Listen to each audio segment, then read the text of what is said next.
sebenarnya jauh lebih dari itu. Terus terang saja Mbak, pada tanggal 19 Juni ketika saya pagi hari itu ditangkap secara tidak sah dan penangkapannya seperti film G30 yang sering diputar gitu ya. Dan itu ada animasinya sekarang bagus tuh. Itu buatan teman-teman mat kampung itu ya, pakai lagu bagus itu kemudian saya sore siang dan sore ya terus sebenarnya ada undangan satu podcast satu TV dan itu tentu ada temu dan Sabtunya harusnya saya berangkat keluar kota bahkan keluar pulau ya gitu dan itu saya sudah beli tiketnya saya sudah juga kemudian memberikan konsultasi yang memang tidak ada hubungannya dengan perkara ini konsultasi teknis dan itu ada nilainya Mbak gitu nilainya puluhan juta sebenarnya gitu loh dan itu yang termasuk kerugian saya yang juga memang ada dimasukkan juga biaya dari lawyer meskipun kemarin itu agak sedikit berbeda tapi ya apapun mohon kan karena itu ada kerugian material ya itu batasnya adalah 100 juta karena saya tidak mengalami kerugian alhamdulillah tidak ada catat fisik apalagi kaitannya lah kalau catat fisik tuh maksimalnya ada 300 juta kalau kaitannya jalan itu 300 juta ada minimalnya 500 juta dan itu yang kita mau dan ada kerugian imaterial kerugian material itu termasuk ketika kemudian video saya dibiarkan oleh pihak-pihak tidak berkepentingan terus kemudian mereka mengglorifikasi dan menghilang barangan bunga dan itu totalnya 200 juta. Mau sampai kapan ini Pak pra-peradilan? Nah inilah yang menarik karena ini adalah tahun di mana pemberlakuan KUHP kita undang-undang hukum pidana dan KUHAP kita undang-undang hukum acara pidana negara dan ada perbedaan yang sangat krusial bahwa pra-peradilan kita sekarang itu harus dijalankan tidak boleh ditabrak oleh pokok perkara seperti waktu zaman dulu tuh sering banget Pak orang belum siap untuk dihadiri sekarang dan masih banyak sekali cacat-cacat formal tapi kemudian ketika dia mau mengajukan pra-peradilan ditabrak oleh pokok perkara nah sekarang dan yang paling menarik ini eksklusif nih karena nggak apa-apa antara kita baru saja kita juga mendapatkan informasi bahwa menurut SIPP Sistem Informasi Penelusuran Perkara ya Pengadilan Negeri Jakarta Selatan akan memidangkan ke pra-peradilan untuk sahabat kita, sahabat saya, Dr. Tifa Usiati Azura. Jadi dia pun akan maju praper juga. Jadi artinya apa? Minggu depan, Dr. Tifa akan mulai praper pada hari Rabu. Saya minggu ini sudah mulai pada hari Jumat. Pra-peradilan keempat nanti harus. Saya pra-peradilan keempat, Dr. Tifa pra-peradilan yang pertama. Saya akan membuka soal cegah dan tanggal. Karena sebenarnya cegah dan tanggal itu adalah masih ada banyak hal yang ingin saya lakukan ya. Misalnya apa? Nah, misalnya saya spill tipis-tipis saja. Boleh ditunjukkan ke ya, kamera ya? Ya, tipis-tipis saja. Ketika saya waktu itu menguji, ini ijazahnya, ini skripsinya Jokowi. Dan ternyata skripsinya Jokowi itu salah satu penandatangan di situ adalah Profesor Dr. Insinyur Aman Subroto. Putrinya beliau, Mbak Aida Greenberg, ini tinggal di luar negeri. Nah, saya tidak bisa bertemu beliau kemarin karena saya kena cekal. Nah, nanti ini akan melakukan lanjutan penelitian yang ada dan mungkin akan berubah Aida, mungkin akan juga mengusut orang yang dulu katanya sekolah di Australia, ya kata di BTS Insert, tapi ternyata bohong gitu ya, nggak ada itu. Nah itu semua akan banyak terbongkar.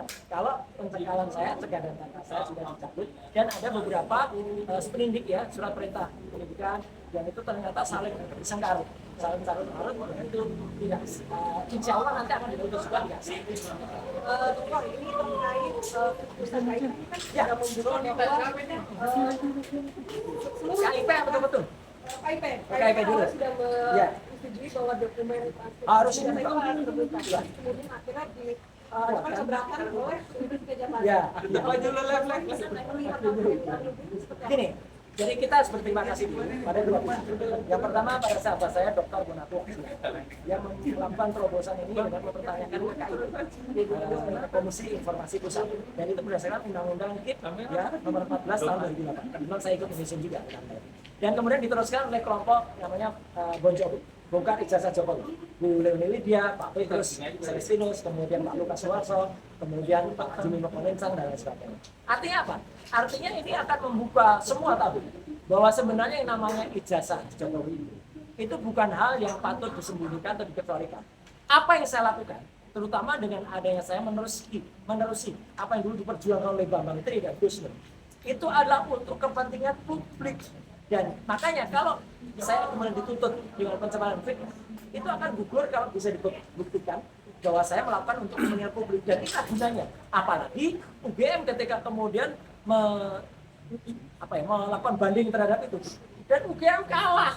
Ya, artinya UGM ditolak bandingnya. Ini memalukan sekali, Bang. Saya selaku alumnus UGM, malu saya ya terhadap kampus saya yang kemudian tidak jujur, ya kemudian tidak mau terus terang. Apa sih susahnya menunjukkan kalau itu memang dia salah satu alumnus yang katanya membanggakan tahun 85, kok malah melakukan banding dan ternyata terbukti kalah. Ini artinya UGM harus membongkar seluas-luasnya, dan menurut saya keluarga besar UGM harusnya memberikan satu penalti ya, atau memberikan satu pelajaran bagi pengurus di UGM ya, yang kemudian telah melakukan hal yang sangat memalukan. Gitu. Kalau menurut Bapak ini UGM ini sampai mengajukan keberatan ini apa? Ya pasti ada sesuatu yang pengen dia lindungi, pasti ada sesuatu yang mungkin itu ada pesanan dari apa ya, saya mengatakan pesanan. Kenapa? Masa yang namanya ijazah yang harusnya itu membanggakan bagi kita, itu harus disembunyikan. Kalau kemudian itu dipertanyakan kepada kita, itu kan harusnya kan tidak ada soal ya. Ijazah itu saya akan tunjukkan misalnya. Kalau itu ijazah, kemudian diminta, ya sekali saya tunjuk. Itu kan enak-enak aja kayak ini misalnya. Nah, ini kan pertama kali itu kan ditunjukkan oleh Dian Sandi Utama, ya pada tanggal 1 April 2005. Meskipun ini juga sebenarnya Dian Sandi itu harus kena, karena dia melanggar pasal 32 Undang-Undang ITE, dia tidak izin kepada Jokowi kalau ini ijazah aslinya. Kemudian ini Jombor tampilkan. Kenapa langsung saya sampai tampilkan sebelahnya? Ini adalah sekaligus jawaban saya.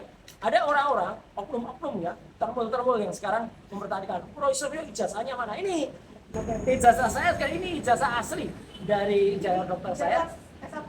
S3 ini. dari Universitas Negeri Jakarta yang saya tunjukkan, bahkan saya juga dengan tegas ya, kalau itu misalnya kemudian ditanya dengan mudah saya akan tunjukkan, tidak hanya ijazah, ini transkrip nilai ya, transkrip nanti ada besarnya, transkrip nilai pun saya dengan bangga saya tunjukkan, lihat itu IP komodalnya 3,8, sangat memuaskan. Bahkan kalau ingin tunjukkan yang besar, saya tunjukkan yang besarnya nih, kalau mana-mana ingin lihat besarnya ijazah saya ya, S3, ini transkrip nilainya, ya, kemudian ini ijazahnya. Nah, tuh lihat jelas. Kalau ijazah asli ya gini ini, ada embossnya, ada kemudian watermarknya, dan saya berani menunjukkan ijazah ini, foto bersama dengan teman-teman atau dengan pihak kampus dari UNJ. Itu yang saya minta. Jokowi, kalau memang berani, foto bersama pejabat UGM, pegang ijazahnya, kemudian dipegang bersama-sama dengan tokoh dari UGM. Baru itu benar-benar percaya. Enggak, rektornya ngomong sendiri, tanggalnya saja juga salah, yang satu bilang Oktober, yang satu bilang November, bahkan mesin Lisa, Learn Integrated Service Assistant untuk komputer canggih dari UGM menyatakan Jokowi itu nggak lulus. Tadi melalui